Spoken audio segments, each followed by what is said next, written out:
Suv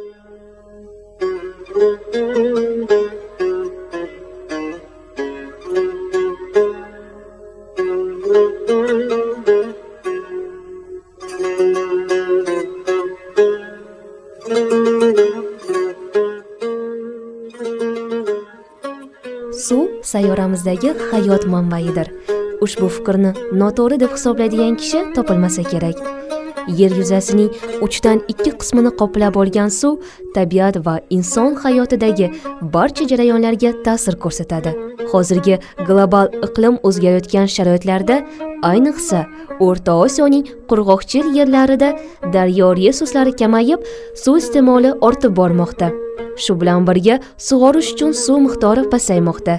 Shu sababli dehqonchilikda sug'orishning zamonaviy, suvni tejovchi usullarini qo'llash muhim ahamiyatga ega. O'zbekiston uchun tomchilatib sug'orish asosiy voqelikka aylanmoqda. Ushbu usul keyingi yillarda qishloq xo'jalik ekinlarini sug'orish uchun butun dunyoda keng tarqaldi.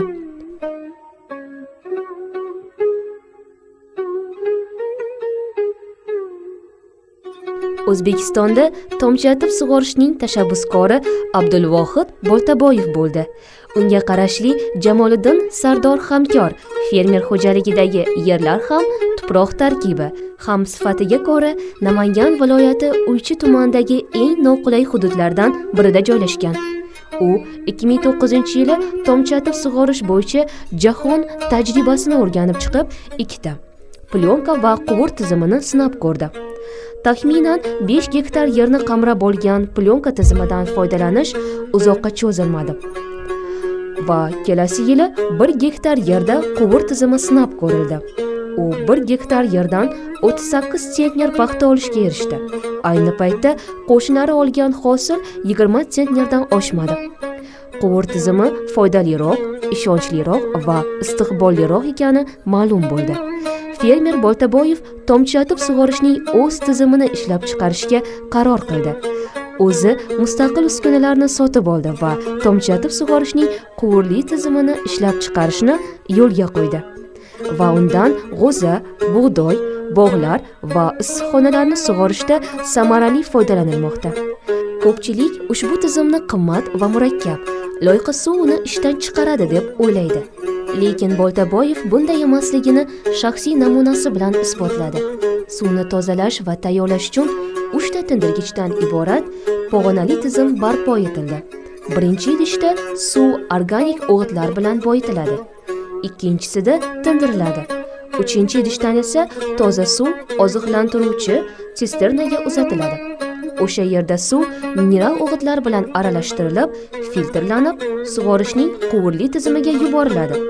Suv dastlab magistral quvurga, so'ngra tomizg'ichlar o'rnatilgan taqsimlash va sug'orish quvurlariga yuboriladi. Tomizg'ichlar orqali suv har bir o'simlikning tomir tizimiga yetkazib beriladi. Tayyorgarlik ishlari va 6 gektarlik yer maydonidagi sug'orishning plyonkali va quvurli tizimlarini sinab ko'rish bilan bog'liq barcha xarajatlar Jamoliddin Sardor Hamkor fermer xo'jaligi mablag'laridan qoplandi va uning umumiy miqdori 12 million 800 ming so'm bo'ldi. Ayni paytda har gektar yerdan olinadigan paxta hosildorligi 20 sentnerdan 38 sentnerga o'sdi. Suv sarfi 3 marta qisqardi. 2 barobar kam o'g'it sarflanmoqda. Har gektar yerda 60 litrgacha yonilg'i tejalmoqda. Sug'orishning quvurli tizimini qo'llash natijasida erishilayotgan iqtisodiy samaradorlik kutilgandan ham ziyoda bo'ldi.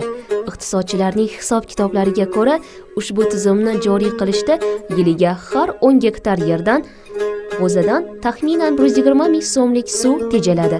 Taxminan 5 million so'mlik elektr quvvati, 1 million so'mdan oshiq dizel yonilg'isi, 1 million 140 ming so'm mineral o'g'itlar tejaladi. Hosildorlik oshishi hisobiga bir yilda qo'shimcha 10 million so'mlik foyda olinadi.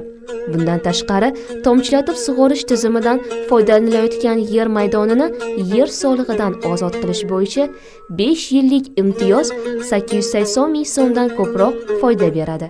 Shu tariqa quvurli tizimni joriy qilishdan olinadigan yillik iqtisodiy foyda taxminan 27 million so'm bo'ladi. Tizimni joriy qilish uchun sarflanadigan mablag' taxminan 90 million so'm bo'lishi hisobga olinsa, uning xarajatlarini qoplash muddati 3,5 yil bo'ladi. Ya'ni 4-mavsumdan boshlab uni qo'llash yiliga 20 million so'mdan kam bo'lmagan foyda keltiradigan bo'ladi. Hisob-kitoblarning ko'rsatishicha, ushbu tizim bug'doy yetishtirishda ham samara beradi. Ushbu sohada uning xarajatlarini qoplashi uchun 4,5 yil, bog'dorchilik xo'jaligida esa bor yo'g'i 2 yil kerak bo'ladi. Uychi va qo'shni tumanlardagi boshqa fermerlarni ushbu ishga jalb qilish unchalik katta bo'lmagan issiqxona xo'jaliklarini tashkil qilishda bunday tizimlarning koni foyda ekanini ko'rsatdi. Fermer Nosirjon Sayfullayevning tomchilatib sug'orish tizimi o'rnatilgan 2 ta issiqxonasi bor. U yerda pomidor va bodring yetishtiriladi. Yig'uvchi bakdagi suv quvurlari orqali barcha jo'yaklarga yetib boradi. Quvurdagi mavjud maxsus teshiklar, ya'ni emitterlar suvni tomchilatib o'simliklarning ildiz zonasiga yetkazib beradi. Suv yerga singib ham, tuproqni yuvib ham ketmaydi. Barcha o'simliklar suvni teng porsiyada oladi. Uychi tumanidagi mashina traktor parki limonariyasida tomchilatib sug'orish tizimining 250 metr quvuri o'rnatilgan. 10 sotixdan oshiqroq maydonda 85 tup sitrus o'simligi butasi o'sadi. MTP direktori Bahrom Rasulov tomchilatib sug'orishning tejamkor tizimlari bilan jihozlangan yana 3 ta limonariy qurishni rejalashtiryapti. Global ekologiya fondining O'zbekistonda 5 yildan beri faoliyat yuritayotgan kichik grantlar dasturi samarali suv resurslarini tejaydigan, tuproq sifati va mahsuldorligini oshiradigan innovatsion texnologiyalar va ilg'or tajribani tatbiq qilishga ko'maklashib kelmoqda. Fermerlarga, tadbirkorlarga va tashabbuskor fuqarolarga beg'araz moddiy yordam ko'rsatmoqda.